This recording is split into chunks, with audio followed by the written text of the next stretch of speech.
പോലെ തന്നെ അവിടെ ഒരുപാട് ജനങ്ങൾ വരുന്നു. ഒപ്പം മാധ്യമങ്ങൾ, അതാണ് ഏറ്റവും വലിയ പ്രശ്നം. ഞങ്ങൾ പല പോകുമ്പോഴൊക്കെ ഈ മാധ്യമങ്ങൾ വരുന്നത് അവര് ഇന്റർനെറ്റിന്റെ കാര്യങ്ങൾ സൗകര്യം. അപ്പൊ അവിടെ ആ ഒരു ഇട്ടാവട്ട പ്രദേശത്ത് ഇത്ര ആളുകൾ ഒരുമിച്ച് കൂടുമ്പോൾ ആ ഇന്റർനെറ്റ് മൊത്തം അവിടെയുള്ള ആ സിഗ്നലുകൾ മൊത്തം ജാം ആവുകയാണ്. അപ്പൊ അതുകൊണ്ട് തന്നെ കൃത്യമായി ഇന്റർനെറ്റ് കിട്ടണമെന്നില്ല. പിന്നെ അതോടൊപ്പം തന്നെ വത്തിക്കാൻ സ്റ്റേറ്റ് ഒരു ആശയവിനിമയങ്ങൾക്ക് ഒരു ചില പരിധികൾ, റെസ്ട്രിക്ഷൻസ് വെച്ചിട്ടുണ്ട്. പ്രത്യേകിച്ച് ഫോൺ കോൾസുകൾ, ഇന്റർനെറ്റുകളൊക്കെ. അപ്പൊ ഇതെല്ലാം കൂടി വരുമ്പോൾ നല്ലൊരു ജാം ഉണ്ടാവും. അതിൽ നിന്ന് ബുദ്ധിമുട്ടിയാണ് അച്ഛൻ നമുക്ക് അവിടുത്തെ റിപ്പോർട്ടുകൾ നൽകിക്കൊണ്ടിരിക്കുന്നത്. എന്തായാലും അച്ഛൻ വത്തിക്കാൻ സ്ക്വയറിന്റെ മുമ്പിൽ തന്നെ ജോബി അച്ഛൻ ഉണ്ട് നമ്മുടെ ആ ഒരു വാർത്തകൾ കൃത്യമായിട്ട് അയക്കാനായിട്ട്. അച്ഛൻ പറഞ്ഞ കാര്യങ്ങള് പറഞ്ഞുകൊണ്ടിരുന്നത് അത് തന്നെയാണ്. അതായത് ബാലറ്റുകളുടെ രഹസ്യാത്മകതയെ കുറിച്ചാണ്. പണ്ടുകാലത്ത് ബാലറ്റുകൾ അത് കഴിഞ്ഞു കഴിഞ്ഞാൽ രഹസ്യാത്മകത. ഇപ്പൊ പയസ് 11 പാപ്പയാണ് അച്ഛൻ പറഞ്ഞ പോലെ ബാലറ്റുകൾ കൂടി അത് ഇലക്ഷൻ കഴിഞ്ഞാലും പിന്നീടും ഈ ബാലറ്റുകളെ രഹസ്യ സ്വഭാവത്തിൽ തന്നെ സൂക്ഷിക്കും ഒരു നിശ്ചിത കാലഘട്ടത്തിലേക്ക്. പിന്നീട് അത് പൂർണ്ണമായിട്ടും ഇല്ലാതാക്കി. അതുമായി ബന്ധപ്പെട്ട കുറിപ്പ് പക്ഷേ ബാലറ്റുകൾ അപ്പോൾ തന്നെ നശിപ്പിച്ചു, ഉള്ളതെല്ലാം ആ സമയത്ത് നശിപ്പിക്കും. അതുമായിട്ടുള്ള ബന്ധപ്പെട്ട കുറിപ്പുകൾ, അതാണ് അച്ഛൻ പറഞ്ഞു വന്നിരുന്നത്. ആ സമയത്ത് ഇപ്പം ഇലക്ഷൻ ആയി കഴിഞ്ഞ് പിന്നീടും ഇതുപോലെയുള്ള അവിടെ എഴുതി വെക്കുന്ന കുറിപ്പുകൾ അല്ലെങ്കിൽ അതിൽ കണ്ടുവന്ന കോൺക്ലേവിൽ ഉണ്ടായിരുന്ന ചില നിർദ്ദേശങ്ങളൊക്കെ എഴുതി വെച്ചിരിക്കുന്നതെല്ലാം പിന്നീട് സൂക്ഷിക്കപ്പെടുന്ന ഒരവസ്ഥയിലേക്ക് പിന്നെ മാറിയിട്ടുണ്ട്. അത് വരുന്നത് അച്ഛൻ പറഞ്ഞതുപോലെ പയസ് 11 മാർപ്പാപ്പയ്ക്ക് ശേഷമാണ് പിന്നീട് അങ്ങനെ അത്രയും രഹസ്യ സ്വഭാവം, വീണ്ടും ഒരു രഹസ്യാത്മകത കൂട്ടി കൊണ്ടുവന്നത്. നമുക്ക് ഒരിക്കലും സഭയിലെ ഏറ്റവും വലിയ പ്രത്യേകത എന്ന് പറയുന്നത് ഈ ഒരു രഹസ്യ സ്വഭാവമാണ്. നമ്മളെല്ലാം പബ്ലിക് ആക്കുന്ന ഒരു സ്വഭാവം സഭയ്ക്ക് അന്നുമില്ല ഇന്നുമില്ല. കാരണം ആ രഹസ്യാത്മകതയിലാണ് ദൈവാരൂപി വർക്ക് ചെയ്യുന്നതും എല്ലാം. കാരണം എല്ലാം പബ്ലിക്കായി കഴിയുമ്പോൾ പിന്നീട് അതിൻ്റെ പ്രാധാന്യമൊക്കെ ചോർന്നു പോകുന്നത് നമ്മൾ പലപ്പോഴും ചരിത്രത്തിൽ കണ്ടിട്ടുണ്ട്. തീർച്ചയായിട്ടും. അതോടൊപ്പം തന്നെ ഒരു രഹസ്യം എന്ന് പറയുമ്പോൾ ഒരു ദൈവിക അനുഭവമാണ്. അതെ അതെ, മിസ്റ്ററി എന്ന് പറയുന്നത് തന്നെ റിലേറ്റഡ് ടു ഗോഡ്. അതായത് എനിക്ക് തോന്നുന്നത് നമ്മളിപ്പോൾ പിതാവ്, പുത്രൻ, പരിശുദ്ധാത്മാവ് എന്ന ഒരു ത്രിത്വം, അത് വലിയൊരു രഹസ്യമാണ്. മനുഷ്യന്റെ ബുദ്ധിക്ക് നമുക്കത് ഇപ്പോഴും എന്താ പറയാ, അതിലേക്ക് നമുക്ക് എത്താൻ സാധിച്ചിട്ടില്ല. അത്രമാത്രം അത് നമ്മൾ അക്സെപ്റ്റ് ചെയ്യുന്നു. കാരണം മനുഷ്യൻ ദൈവത്തിന്റെ സൃഷ്ടിയാണ്. നമ്മളെ സംബന്ധിച്ചിടത്തോളം ദൈവം തീരുമാനിച്ചിട്ടുണ്ട് നീ എത്രത്തോളം ചിന്തിക്കണം, നിന്റെ ബുദ്ധി എത്രത്തോളം പോകണം എന്നുള്ളതല്ല. അതിന് വിശുദ്ധ ആൻസലൈൻ കൊടുക്കുന്ന മനോഹരമായിട്ടുള്ള ഒരു ഫിലോസഫിക്കൽ റീസൺ ഉണ്ട്. അതിങ്ങനെയാണ്, അതായത് മനുഷ്യ ബുദ്ധിക്ക് ദൈവത്തെ മനസ്സിലാക്കാൻ സാധിച്ചാൽ പിന്നെ അത് ദൈവമല്ല. കാരണം മനുഷ്യൻ്റെ ഇൻ്റലക്ച്വൽ കപ്പാസിറ്റി എന്ന് പറയുന്നത് തന്നെ ഇറ്റ് ഈസ് ലിമിറ്റഡ്.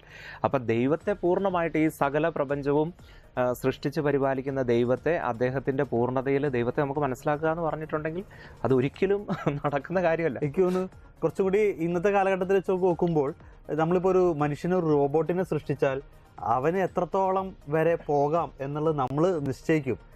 ഒരിക്കലും നമ്മുടെ ഒരു ബുദ്ധിയോ നമ്മുടെ ഒരു കഴിവ് ഒരിക്കലും ഒരു റോബോട്ടിന് നമുക്ക് കൊടുക്കാൻ സാധിക്കില്ല. പലപ്പോഴും സിനിമയിലൊക്കെ നമ്മൾ കാണുന്നു എന്നുള്ളതല്ലാണ്ട് ഒരു പക്ഷേ നമ്മൾ റോബോട്ട് നിയമിച്ചാൽ ആ റോബോട്ടിന്റെ ഒരു ലിമിറ്റേഷൻസ് ഉണ്ട്. അത് നമ്മൾ തീരുമാനിക്കും എവിടം വരെ റോബോട്ട് ചിന്തിക്കണം, എവിടം വരെ റോബോട്ട് പോകണം, എന്തൊക്കെ കഴിവ് ഈ റോബോട്ടിന് വേണം എന്നുള്ളത്. അതിനപ്പുറം ഒരിക്കലും ആ റോബോട്ടിന് ചെയ്യാൻ സാധിക്കില്ല. ഒരുപക്ഷെ ദൈവത്തെക്കുറിച്ച് മനസ്സിലാക്കുമ്പോൾ, പ്രത്യേകിച്ച് ത്രിത്വത്തെക്കുറിച്ച് മനസ്സിലാക്കുമ്പോൾ ഒരു മനുഷ്യന്റെ അവസ്ഥയും ഇങ്ങനെ തന്നെയാണെന്നാണ് എനിക്ക് തോന്നുന്നത്. എന്തായാലും ആ ഒരു രഹസ്യം അത് സഭയുടെ ഏറ്റവും ഉയർന്ന തലത്തിൽ ഈ ഒരു വത്തിക്കാനിലും സൂക്ഷിക്കുന്നു എന്നുള്ളതാണ്. എന്ത് സംഭവിക്കുന്നു മാർപ്പാപ്പന്മാരുടെ തെരഞ്ഞെടുപ്പിൽ, അതിനുശേഷം ആർക്കൊക്കെ, ഇപ്പൊ ഒരു സാധാരണ രാഷ്ട്രീയ വോട്ടെടുപ്പ് ആണെങ്കിൽ നമുക്ക് പലപ്പോഴും ട്രെൻഡിങ് ഒക്കെ അറിയാൻ പറ്റുമായിരുന്നു. ട്രെൻഡിങ് നമുക്ക് ഇതുപോലെ പ്രേക്ഷകരുടെ മുമ്പിലേക്കൊക്കെ എത്തിക്കായിരുന്നു. ഇപ്പൊ ഇന്ന കർദിനാള് മുമ്പിൽ ഇപ്പോൾ ഇത്ര ശതമാനം വോട്ടിന് നിൽക്കുന്നു, വളരെ ടൈറ്റ് ആയിട്ടുള്ള മത്സരം. നമ്മുടെ ഒരു ഡെമോക്രസി, ജനാധിപത്യം, നമ്മുടെ ഇലക്ഷൻ പോലെയൊക്കെ നമുക്ക് വേണമെങ്കിൽ ഇങ്ങനെ പറയാമായിരുന്നു. പക്ഷേ നമ്മളിത് സഭയുടെ, അതായത് സ്വർഗത്തിന്റെ ഇലക്ഷനാണ് ഈ നടക്കുന്നത്. സ്വർഗം തീരുമാനിക്കുന്ന ആ ഒരു ഇലക്ഷൻ പ്രോസസ്സാണ് അവിടെ. അത് രഹസ്യം തന്നെയാണ്. അത് നമുക്ക് മാധ്യമങ്ങൾക്കോ, എത്ര വലിയ മാധ്യമമാണെങ്കിലും എന്താ പറയാ, അവിടേക്കൊന്നും എത്തിച്ചേരാൻ സാധിക്കും. ഈ ഒരു പുരാതനമായ ആ ഓടിട്ട ആ സിസ്റ്റൈൻ ചാപ്പലിന്റെ ഉള്ളിലേക്ക് എത്താൻ ലോകത്തെ ഇന്നത്തെ ഒരു ടെക്നോളജിക്കും ഒരു മാധ്യമത്തിനും കഴിയില്ല.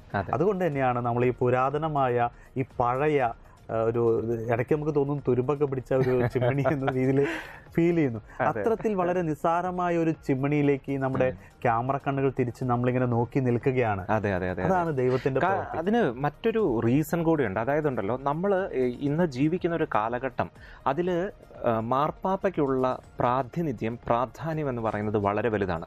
ഫ്രാൻസിസ് മാർപ്പാപ്പയുടെ, പ്രത്യേകിച്ച് ഈ ലോക സമാധാനത്തിന് പ്രശ്നങ്ങൾ ഉണ്ടാകുന്ന കാലഘട്ടമാണ്, കാലാവസ്ഥ അതുപോലെ മറ്റ് മാനുഷിക നന്മകളെല്ലാം മൂല്യങ്ങളെല്ലാം നശിച്ചുകൊണ്ടിരിക്കുന്ന ഒരു കാലഘട്ടത്തിൽ ജീവിക്കുമ്പോൾ എല്ലാ രാഷ്ട്രങ്ങളെയും കൃത്യമായ രീതിയിൽ നിലപാടുകൾ കൊണ്ട് നയിക്കാനുള്ള ഒരു ഉത്തരവാദിത്തം ഏറ്റെടുക്കുന്ന ഒരു വ്യക്തി കൂടിയാണ് ഈ ഒരു മാർപ്പാപ്പ എന്ന് പറയുന്നത്. അല്ല, നമ്മൾ നോക്കുക, ലോകത്തിലെ ഏറ്റവും ചെറിയ രാജ്യമാണ്, ആ രാജ്യത്തിൻ്റെ ഒരു തലവനായിട്ടാണ് മാർപ്പാപ്പമാർ ആരായാലും കടന്നു വരിക. പക്ഷേ ഒരു ലോകത്തിൻ്റെ ഒരു അങ്ങേ അറ്റത്തെ കോണിലിരുന്ന് ഒരു രാജ്യത്തിനുള്ളിൽ മറ്റൊരു രാജ്യമായിട്ട്, സ്വതന്ത്ര രാജ്യമായിട്ട് ഇരുന്നു കൊണ്ട് ആ വ്യക്തിയുടെ വാക്കുകളെ കാതോർത്തിരിക്കുന്ന ഒരു ലോകത്തെയാണ് നമ്മൾ കണ്ടുമുട്ടുന്നത്. അതുകൊണ്ട് തന്നെ ഈ ഒരു ചിമ്മിനി എന്ന് പറയുന്നത് തുരുമ്പ് പിടിച്ചതാണെങ്കിലും അത് അല്പം പഴകിയതാണെങ്കിലും ആ ചിമ്മിനിയിലേക്ക് ലോകത്തിൻ്റെ കണ്ണുകൾ നോക്കിയിരിക്കുമ്പോൾ നമുക്ക് കുറ്റം പറയാനായിട്ട് പറ്റില്ല.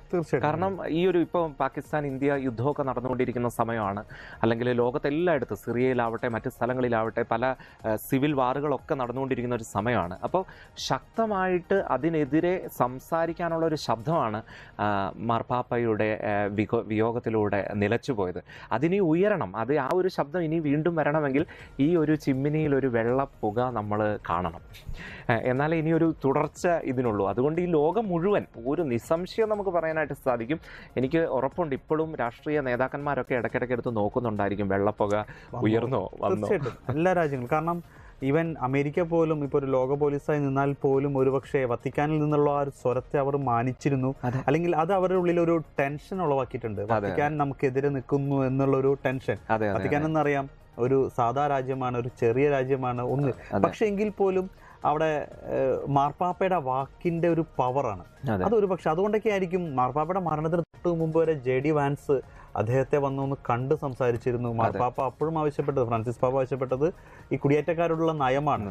പത്രമാത്രം കാണുവാനും ഒപ്പം അന്ന് ഫ്രാൻസിസ് മാർപ്പാപ്പയുടെ മരണത്തിന്റെ അന്ന് ദിവസം സംഭവിച്ച അത്ഭുതം, എനിക്ക് തോന്നുന്നു ഫ്രാൻസിസ് മാർപ്പാപ്പയെ വിശുദ്ധനാക്കുകയാണെങ്കിൽ ഇതൊരു അത്ഭുതമായിട്ട് ഉൾപ്പെടുത്തണം. കാരണം അന്ന് അമേരിക്കൻ പ്രസിഡന്റ് ട്രംപും യുക്രൈൻ പ്രസിഡന്റ് സെലൻസ്കിയും കൂടി വളരെ സിമ്പിളായിട്ട് 2 കസേരയിട്ട് ആ ഫ്രാൻസിസ് മാർപ്പാപ്പയുടെ ഭൗതിക ശരീരം നിലത്ത് വെച്ച ആ സെന്റ് പീറ്റേഴ്സ് ബസിലിക്കയുടെ ഒരു മൂലയ്ക്ക് രണ്ടുപേരും 2 കസേരയിട്ട് സാധാരണ ആളുകളെ പോലെ കുത്തിയിരുന്ന് സംസാരിക്കണമെങ്കിൽ അവിടെ സംഭവിച്ച ആ ഒരു മനമാറ്റം ട്രംപ് എന്ന് പറയുന്ന വ്യക്തിയിൽ. കാരണം തൊട്ടു മുമ്പ് നമ്മൾ കണ്ട കാഴ്ച എന്തെന്നുള്ളത് ട്രംപിനും സെലൻസ്കിയും കൂടിയുള്ള ചർച്ച, JD വാൻസും കൂടി ഉണ്ടായിരുന്നു. ഈ ചർച്ചയിൽ തല്ലിപ്പിരിയുന്ന ഒരു അവസ്ഥയാണ്. അദ്ദേഹത്തോട് കയർത്ത് സംസാരിക്കുന്നു, അവിടെ നിന്ന് ഇറങ്ങിപ്പോകുന്നു. ഈ ദൃശ്യം കണ്ട മാധ്യമങ്ങൾ, BBC അടക്കമുള്ള മാധ്യമങ്ങളാണ് സെന്റ് പീറ്റേഴ്സ് സ്ക്വയറിൽ ഇവര് രണ്ടുപേരും ഇരുന്ന് വളരെ ശാന്തതയോടെ സമാധാനത്തോടെ സംസാരിക്കുന്ന ആ ദൃശ്യം, അത് നമ്മളതിൽ മാധ്യമങ്ങൾ ഇട്ടു. എനിക്ക് തോന്നുന്നു ഫ്രാൻസിസ് മാർപ്പാപ്പയുടെ മരണത്തിന് ശേഷമുള്ള ആദ്യ അത്ഭുതമായിട്ട് അത് മാറ്റണം.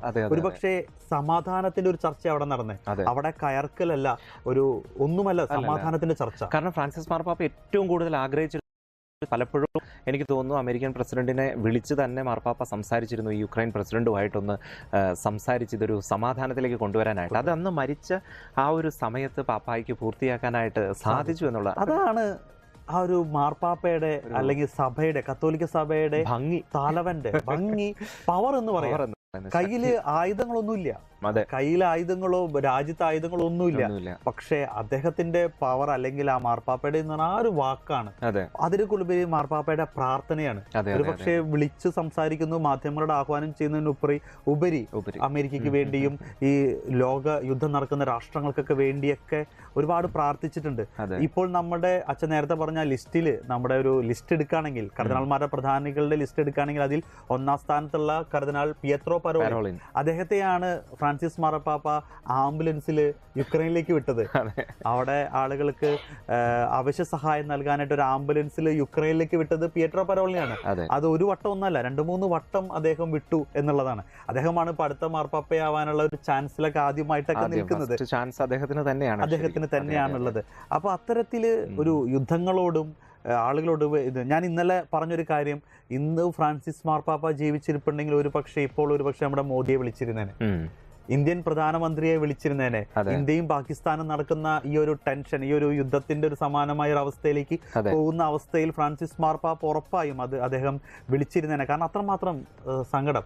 ഒന്ന്, ഭാരതത്തെ അദ്ദേഹം ഒരുപാട് സ്നേഹിച്ചിരുന്നു. പിന്നെ നമ്മുടെ പ്രധാനമന്ത്രിയുമായി നല്ലൊരു ബന്ധം അദ്ദേഹത്തിന് ഉണ്ടായിരുന്നു, ഒരു സ്നേഹമുണ്ടായിരുന്നു. ഭാരതത്തിലെ ക്രൈസ്തവ വിശ്വാസികൾ, സീറോ മലബാർ വിശ്വാസികളുടെ ഒരു പ്രത്യേക സ്നേഹവും ഫ്രാൻസിസ് മാർപ്പാപ്പയ്ക്ക് ഉണ്ടായിരുന്നു. അതുകൊണ്ട് ഇവിടെ ഒരു യുദ്ധത്തിന്റെ ഒരു ചെറിയൊരു ഇത് വരുന്നത് ഫ്രാൻസിസ് മാർപ്പാപ്പയ്ക്ക് വളരെ ദുഃഖകരമായ അവസ്ഥയാണ് അദ്ദേഹം വിളിച്ചിരുന്നതിന്. അങ്ങനെ അത്തരത്തില് ഒരു രാഷ്ട്രനിലവെന്ന് മാത്രമല്ല, ലോകം മുഴുവനും വഴികാട്ടിയായ ഒരു ശബ്ദം. ഈ മാർപ്പാപ്പമാരുടെ പ്രഥമമായ കർത്തവ്യം എന്ന് പറയുന്നത് സമാധാനം പുനഃസ്ഥാപിക്കുക എന്ന് തന്നെയാണ്. അപ്പോൾ അത് അവരുടെ ഒരു പ്രൈം ഡ്യൂട്ടി കൂടിയാണ്. സഭയുടെയും ലോകത്തിൻ്റെയും സമാധാനം പുനഃസ്ഥാപിച്ചുകൊണ്ട് മുന്നോട്ട് പോകുക. അതുകൊണ്ട് മാർപ്പാപ്പമാരെ ശബ്ദം ഉയർത്തണം എന്ന് തന്നെയുള്ളതാണ്. അതാണ് അവരുടെ ഒരു പ്രൈമായിട്ടുള്ള ഡ്യൂട്ടി എന്ന് പറയുന്നത്. അല്ലെങ്കിൽ എന്തായിരിക്കും നമ്മുടെ അവസ്ഥ എന്ന് ഞാൻ പലപ്പോഴും ചിന്തിച്ചിട്ടുണ്ട്. ഈ ഒരു ധാർമ്മിക ശബ്ദം, കത്തോലിക്ക സഭയുടെ പരമാധ്യക്ഷനായ മാർപ്പാപ്പയുടെ ഒരു ധാർമ്മിക ശബ്ദം ഈ ലോകം മുഴുവൻ ഉയർന്നു കേട്ടില്ലായിരുന്നു. ഒരു പക്ഷേ രാജ്യങ്ങൾ തമ്മിൽ, കാരണം അണുവായുധങ്ങൾ വെച്ചിട്ടുള്ള ഇന്ന് ഇന്ത്യയും പാകിസ്ഥാനും ഈ ഒരു പ്രശ്നം നിൽക്കുമ്പോഴും എല്ലാവരും ഉയർത്തുന്ന ഒരു ആശങ്ക, രണ്ട് രാജ്യങ്ങൾക്കും അണുവായുധങ്ങളുണ്ട്. ആണവായുധങ്ങൾ വെച്ചുകൊണ്ടുള്ള രണ്ട് രാജ്യങ്ങളാണ് ഒരു ടെൻഷനിലേക്ക് പോകുന്നത്. ഇത് ആശങ്ക ഉയർത്തുന്നു. അപ്പൊ ഇത്രമാത്രം ആണവായുധങ്ങളുള്ള രാജ്യങ്ങൾ നടക്കുന്ന ഈ ഒരു ലോകത്ത് ഒരു ശബ്ദമായി മാർപ്പാപ്പ നയിക്കുന്നത്. ആ മാർപ്പാപ്പയുടെ വാക്കുകൾ എല്ലാ രാജ്യങ്ങളും ഉൾക്കൊള്ളുന്നു, അല്ലെങ്കിൽ അതിന് ഗവനിക്കുന്നു, വില കൊടുക്കുന്നു എന്നുള്ളതാണ് മറ്റൊരു വസ്തുത. അത്തരത്തിൽ ഒരു പാപ്പയെയാണ് നമുക്ക് ലഭിക്കേണ്ടത് എന്നതാണ് നമുക്ക് തോന്നുന്നത്. എന്തായാലും ഇപ്പോൾ നമ്മൾ കാണുന്നതനുസരിച്ച്, നമ്മളിത് പറയുമ്പോഴൊക്കെ നമ്മുടെ കണ്ണുകൾ ഈ ചിമ്മിനി തന്നെയാണ്. അത് പ്രേക്ഷകരിലേക്ക് നമ്മൾ എന്താണ് അവിടെ സംഭവിക്കുന്നതെന്ന് അറിയാൻ. ഏകദേശം ഇവിടെ സമയം നമ്മുടെ 3 മണിയായി. വത്തിക്കാൻ സമയം ഇപ്പോൾ 11:30 മണിയായിരിക്കുകയാണ്. നമ്മൾ വത്തിക്കാൻ അറിയിച്ചിരിക്കുന്നതനുസരിച്ച് 12 മണിക്ക്, വത്തിക്കാൻ സമയം 12 മണിക്ക്, ഇനി ഒരു അരമണിക്കൂർ കൂടി കഴിയുമ്പോൾ 2ാം ഘട്ട വോട്ടെടുപ്പ് നടന്നതിൻ്റെ, അതായത് മൊത്തത്തിൽ 3ാം ഘട്ട വോട്ടെടുപ്പ്, 3ാം വട്ടം, ഇന്നത്തെ ദിവസത്തെ 2 വട്ടം വോട്ടെടുപ്പ് അവസാനിക്കുന്നതിൻ്റെ റിപ്പോർട്ട് അല്ലെങ്കിൽ അതുമായി ബന്ധപ്പെട്ട സിഗ്നൽ പുകക്കുഴലിലൂടെ വരേണ്ട സമയം 3:30. ഇപ്പോൾ സമയം നമ്മുടെ 3 മണിയായി. ഇനി അരമണിക്കൂർ കൂടി നമ്മൾ കാത്തിരിക്കണം. ഈ അരമണിക്കൂർ കൂടി കാത്തിരുന്നിട്ടാണ് അടുത്ത പുക ഉയരുന്നത്. അതിലെന്തായാലും പുക ഉയരും എന്ന് ഉറപ്പാണ്. 3:30 മുതൽ അല്ല, അതിലെന്തായാലും ഉയരും. അത് കറുപ്പാണെങ്കിലും വെളുപ്പാണെങ്കിലും ഉയർന്നിരിക്കും, ഉറപ്പാണ്. കാരണം ഉച്ചവരെയുള്ള 2 വോട്ടെടുപ്പുകളാണ് ഇപ്പോൾ വത്തിക്കാനിൽ തീരാൻ പോകുന്നത്. അങ്ങനെയാണെങ്കിൽ ഇപ്പോൾ നമ്മൾ സംസാരിച്ചുകൊണ്ടിരിക്കുമ്പോൾ 2ാം ഘട്ട വോട്ടെടുപ്പാണ് അവിടെ നടക്കുന്നത്. ആ സമയം അതിന്റെയും കൂടി ഒരു റിസൾട്ട് അറിഞ്ഞിട്ട് കറുപ്പാണെങ്കിൽ കറുപ്പ് വിടും. കറുപ്പ് വോട്ടെടുപ്പ് വരാണെങ്കിൽ നമുക്കത് ഉറപ്പാണ്. രാവിലെ നമ്മളിപ്പോൾ സംസാരിച്ചുകൊണ്ടിരുന്ന നടന്ന 2 വോട്ടെടുപ്പിലും 3-2 ഭൂരിപക്ഷം സംഭവിച്ചിട്ടില്ല എന്നുള്ളത്. ഇനി വെളുപ്പാണെങ്കിൽ നമുക്ക് ഉറപ്പിക്കാം ആദ്യഘട്ട വോട്ടെടുപ്പിൽ സംഭവിച്ചില്ല. 3ാം ഘട്ട വോട്ടെടുപ്പിലാണ്, 3ാം വട്ട വോട്ടെടുപ്പിൽ, ഇന്നത്തെ ദിവസം 2ാം വട്ട വോട്ടെടുപ്പിലാണ് പുതിയ പാപ്പയെ നിശ്ചയിക്കുന്ന 3-2 ഭൂരിപക്ഷം, ഒരാൾക്ക് 89 വോട്ട് മിനിമം ലഭിക്കുന്ന ആ ഒരു നമ്പറിലേക്ക്, മാജിക് നമ്പറിലേക്ക് ഒരു കർദിനാൾ എത്തിയിട്ടുണ്ടാകുക എന്നുള്ളത് ഈ ഒരു വെള്ളപ്പുക വന്നു കഴിഞ്ഞാൽ, അതായത് അതിനി അരമണിക്കൂറും കൊണ്ടുള്ളൂ. ഇതിലൊരു തീർച്ച ഉറപ്പാണ്. നെഗറ്റീവാണോ പോസിറ്റീവാണോ എന്നത് നമുക്കൊരു അരമണിക്കൂറും കൂടി കഴിയുമ്പോൾ നമുക്ക് അത് അറിയാൻ സാധിക്കും എന്നുള്ളത് ഉറപ്പാണ്. അതിനുവേണ്ടി നമുക്ക് എന്തായാലും കാത്തിരിക്കാം. അപ്പോൾ ജിനാച്ച, എനിക്ക് തോന്നുന്നു ആദ്യഘട്ട വോട്ടെടുപ്പിൽ ആർക്കും ഭൂരിപക്ഷം സാധ്യതയില്ല. കാരണം കെട്ടിയിരുന്നെങ്കിൽ ഒരു പക്ഷേ അത് നമുക്ക് അറിയേണ്ട സമയം എന്ന് പറയുന്നത് വത്തിക്കാന്റെ 9, അതായത് 10:30 ഇന്ത്യൻ സമയം 2 മണിക്കാണ്. ഇപ്പോൾ ഇന്ത്യൻ സമയം 2 മണി, 1 മണിക്കൂറും കൂടി പിന്നിട്ടിരിക്കുകയാണ്. ഈ 1 മണിക്കൂർ സമയമൊക്കെ വേണ്ടി വരില്ലല്ലോ നേരത്തെ പറഞ്ഞ നടപടിക്രമങ്ങൾ പൂർത്തിയാക്കാൻ? ഇല്ല. അപ്പൊ അങ്ങനെയാണെങ്കിൽ നമുക്ക് ഉറപ്പിക്കാം 2ാം വട്ട വോട്ടെടുപ്പ് നടന്നു. 2ാം ഘട്ട വോട്ടെടുപ്പിൽ ആർക്കും 3-2 ഭൂരിപക്ഷം എത്താനായിട്ട് സാധിച്ചില്ല. കർദിനാൾ സംഘം 3ാം ഘട്ട വോട്ടെടുപ്പിലേക്ക് നീങ്ങി. ഇപ്പോൾ 3ാം ഘട്ട വോട്ടെടുപ്പ് പുരോഗമിക്കുകയാണ് എന്ന് നമുക്ക് ഉറപ്പിക്കാം. ഈ പറഞ്ഞതുപോലെ തന്നെ നമ്മൾ ആദ്യമേ പറഞ്ഞ ആ ഒരു വോട്ടിംഗ് പ്രൊസീജിയർ നമ്മൾ കൃത്യമായിട്ട് പ്രേക്ഷകരിലേക്ക് എത്തിച്ചിരുന്നു.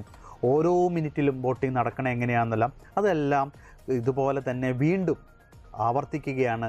വീണ്ടും കർദിനാൾമാർ പ്രാർത്ഥിക്കുകയാണ്, നമ്മളും വീണ്ടും പ്രാർത്ഥിക്കുകയാണ്, ലോകം മുഴുവൻ പ്രാർത്ഥിക്കുകയാണ്. ദേവാലയങ്ങളിലും ധ്യാന കേന്ദ്രങ്ങളിലും നിത്യാരാധന കേന്ദ്രങ്ങളിലൊക്കെ പ്രാർത്ഥനകൾ ഉയരുകയാണ് തങ്ങളുടെ മാർപ്പാപ്പയെ ലഭിക്കുവാനൊക്കെ ആയിട്ട്.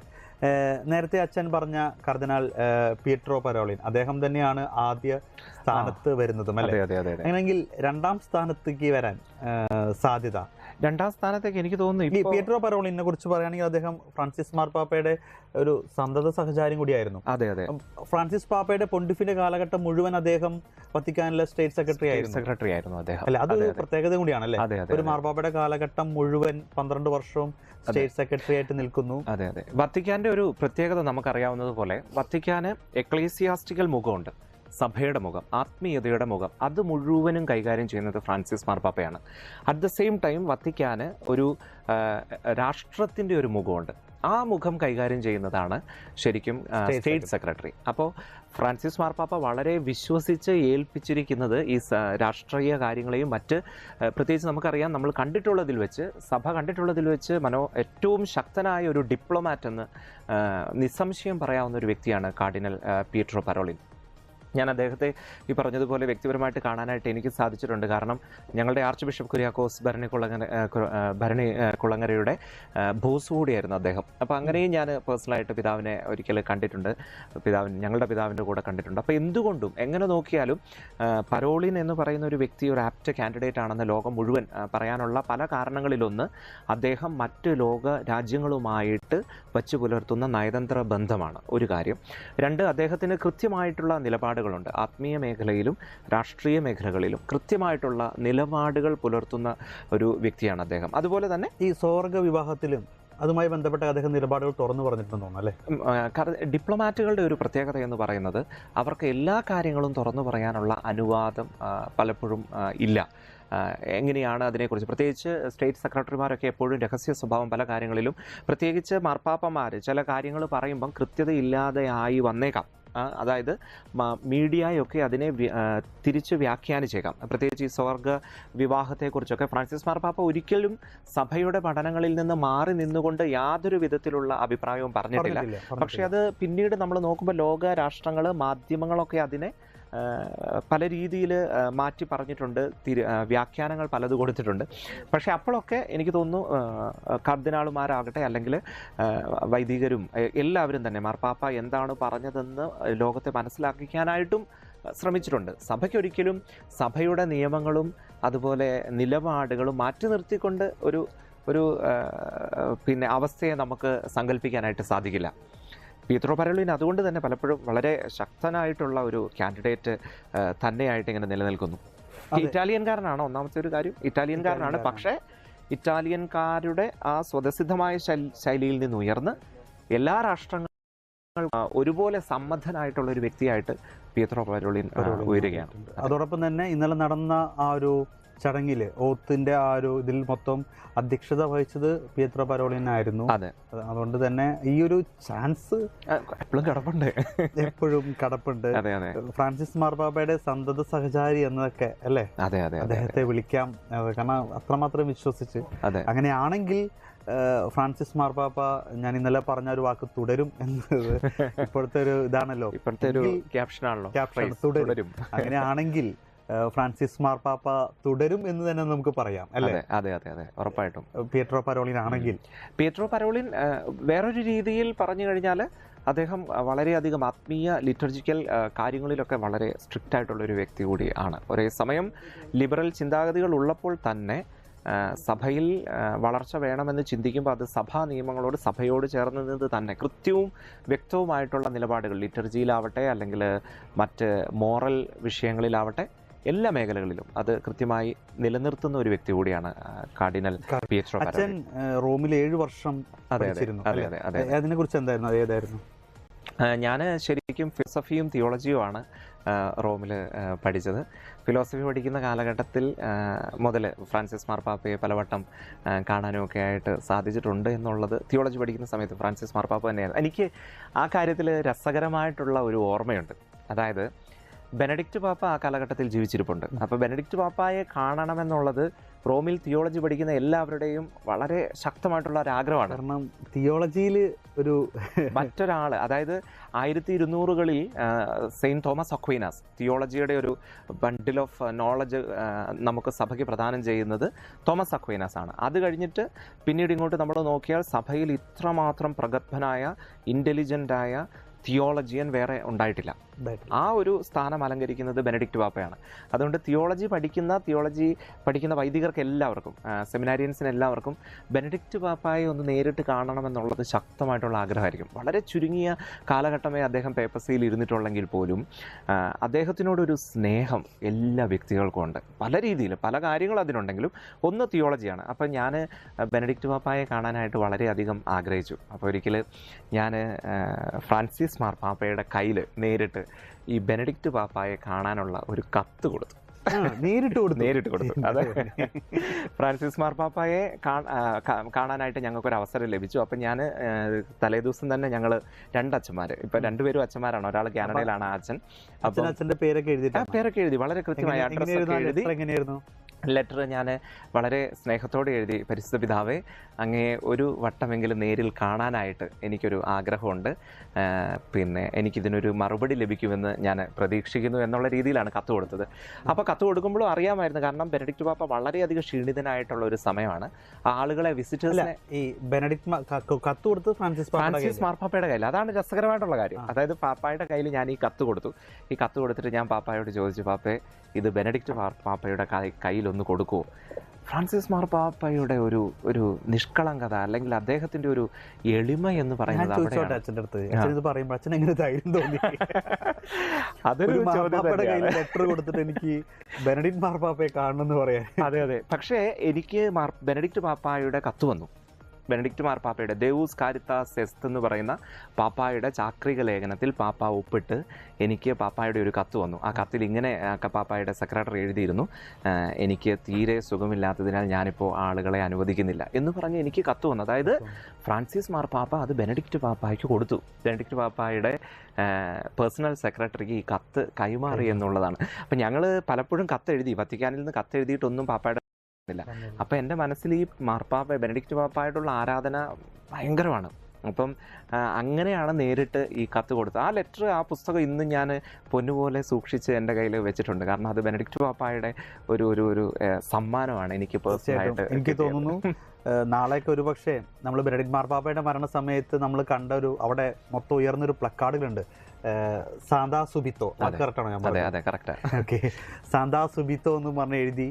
അത് ഇംഗ്ലീഷിലും, അതുകൊണ്ടാണ് എനിക്ക് പെട്ടെന്ന് മനസ്സിലാക്കണം. നമ്മളെ തത്സമയ സംപ്രേഷണത്തിൽ ഇങ്ങനെ സാന്താ സുബിത്തോ എന്ന് എഴുതി ഇങ്ങനെ കുറെ പേര് വെച്ചിട്ടുണ്ടായിരുന്നു. പക്ഷെ ഫ്രാൻസിസ് മാർപ്പാപ്പയുടെ സംസ്കാരത്തിൽ അങ്ങനെ പ്ലക്കാർഡുകളോ ബാനറുകളോ കണ്ടില്ല. പക്ഷെ ബെനഡിക്റ്റ് മാർപ്പാപ്പയുടെ സംസ്കാരത്തിൽ ഉടനെ വിശുദ്ധനാക്കണം, സാന്താ സുബിത്തോ ഉടനെ വിശുദ്ധനാക്കണം എന്നുള്ള ഒരു ആഹ്വാനം. അതെ. അതിനുശേഷം ലെറ്റർ വന്നതിന് ശേഷം എന്നിട്ട് പിന്നെ എന്ത് ചെയ്തു? ലെറ്റർ വന്നതിന് ശേഷം ഞാനൊരു മറുപടി കത്ത്, അതായത് അവിടുന്ന് കിട്ടിയ ഒരു അഡ്രസ്സ് ഉണ്ടായിരുന്നു. അത് പേഴ്സണൽ സെക്രട്ടറിയുടെ പേരിൽ ലെറ്ററിൽ നിന്ന് കിട്ടിയ അഡ്രസ്സിൽ ഞാൻ തിരിച്ചയച്ചു.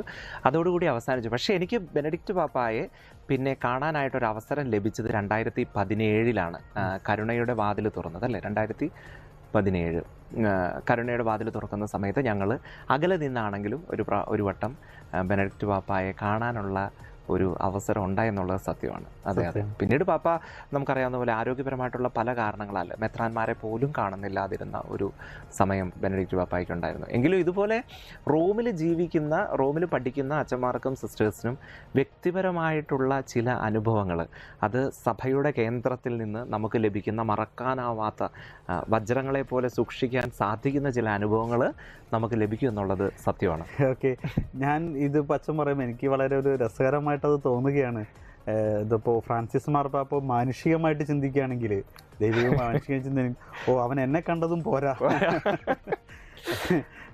കണ്ടതും പോരാ അല്ലേ, മാർപ്പാപ്പയെ കാണണം പോലും, എന്നിട്ട് എനിക്കിത് ലെറ്റർ തന്നിരിക്കുന്നു. ആ ഒരു മാനുഷിക ചിന്തയാണെങ്കിൽ ഒരു പക്ഷെ നമ്മളൊക്കെ ഒരു പോസ്റ്റിലിരിക്കുകയാണെങ്കിലൊക്കെ പക്ഷെ നമ്മുടെ ഉള്ളിലേക്കൊക്കെ വരുന്നൊരു ചിന്ത അതാണ്, ഈ ലെറ്റർ എങ്ങനെ എന്റെ കയ്യിൽ തരാൻ തോന്നി.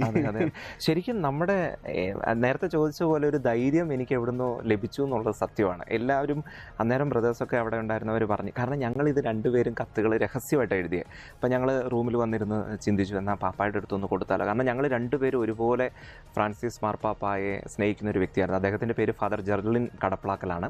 താമരശ്ശേരി രൂപതയിലെ വൈദികനാണ്. അപ്പോൾ ഞങ്ങൾ രണ്ടുപേരും ഇങ്ങനെ തീരുമാനിച്ചു, ഞങ്ങൾക്കൊന്ന് ബെനഡിക്റ്റ് പാപ്പായെ കാണണം. അപ്പോൾ കത്തെഴുതി ഫ്രാൻസിസ് മാർപ്പാപ്പയുടെ കയ്യിൽ കൊടുത്താലോ എന്ന ചിന്ത വന്നു കഴിഞ്ഞപ്പം നിസ്സംശയം, കാരണം പിറ്റേ ദിവസം ഞങ്ങൾക്ക് പാപ്പായുമായിട്ടുള്ള ഒരു ചെറിയ വിസിറ്റ് ഉണ്ടായിരുന്നു, കുർബാനയിൽ പങ്കെടുക്കാനൊരു സാഹചര്യം ഉണ്ടായിരുന്നു. അപ്പം അന്ന് അത് കൊടുത്തു. അപ്പോൾ അന്ന് പാപ്പ അത് ചിരിച്ചുകൊണ്ട് മേടിച്ച ചിത്രം ഞാനിപ്പോഴും എടുത്ത് എൻ്റെ വീട്ടിൽ ഞാനതിനെ ചില്ലിട്ട് വെച്ചിട്ടുണ്ട്. ഓർമ്മകളാണ്, അതൊക്കെ ഓർമ്മകളാണ്, മെമ്മറീസാണ്. അതിന് ആർക്കും മായ്ച്ചു കളയാൻ സാധിക്കാത്ത ചില ഓർമ്മകൾ, അനുഭവങ്ങൾ. രണ്ട് മാർപ്പാപ്പന്മാരെ കണക്ട് ചെയ്യുന്ന ഒരു ഓർമ്മകളാണ്. നമ്മൾ ജീവിച്ച ഒരു കാലഘട്ടം എന്ന് പറയുന്നത് നമുക്ക് പറയാം, ഒരു മാർപ്പാപ്പ എമിരിത്തൂസും ഒരു മാർപ്പാപ്പ ജീവിച്ചിരുന്ന രണ്ട് മാർപ്പാപ്പന്മാരുടെ കാലഘട്ടത്തിൽ രണ്ട് മാർപ്പാപ്പന്മാർ ഒരുമിച്ച് മറ്റേ ആലിംഗനം ചെയ്യുന്ന ദൃശ്യങ്ങള്, വീഡിയോസ് ഒക്കെ നമ്മൾ കണ്ടിട്ടുണ്ട്. അതൊക്കെ കാണാൻ ഭാഗ്യം ലഭിച്ച ഒരു ജനതയായിട്ട് നമുക്കറിയാം. സഭയുടെ ചരിത്രം നോക്കുകയാണെങ്കിൽ രണ്ട് മാർപ്പാപ്പന്മാർ ഇതിനു മുമ്പ് ഉണ്ടായിട്ടുണ്ട്, 3 മാർപ്പാപ്പന്മാരുണ്ടായിട്ടുണ്ട്. പക്ഷെ അവിടെയൊക്കെ ഒരു ആന്റി പോപ്പ് എന്ന് പറയുന്ന ഒരു രീതിയിലാണ് പോയിക്കൊണ്ടിരുന്നത്. അതൊരു രാഷ്ട്രീയമായ ആ കാലഘട്ടം, വർഷങ്ങൾക്ക് മുമ്പ്, അതായത് 1400, 1200, 300 കാലഘട്ടങ്ങളിലൊക്കെ. എങ്കിലും അതിൽ നിന്ന് വ്യത്യസ്തമായിട്ട് രണ്ട് മാർപ്പാപ്പന്മാര് പരസ്പരം ജീവിച്ചിരിക്കുന്നു. അവര് ആലിംഗനം ചെയ്ത സ്നേഹത്തോടെ ഒരു എന്താ പറയാ, ഒരു സ്വന്തം പിതാവ് എന്ന നിലയ്ക്ക് തന്നെ ഫ്രാൻസിസ് മാർപ്പാപ്പ ബെനഡിക്റ്റ് മാർപ്പാപ്പയെ കാണുന്നു. ബെനഡിക്റ്റ് മാർപ്പാപ്പയുടെ സംസ്കാര ശുശ്രൂഷയിൽ ഞാൻ ആ ദൃശ്യം ഇപ്പോഴും എൻ്റെ മനസ്സിൽ നിൽക്കുന്നുണ്ട്.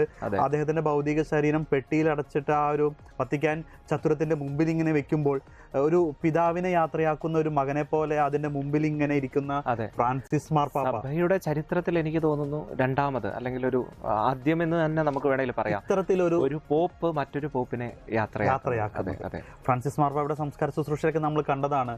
അവിടെ മറ്റൊരു കർദിനാളായിരുന്നു, അതായത് കെവിൻ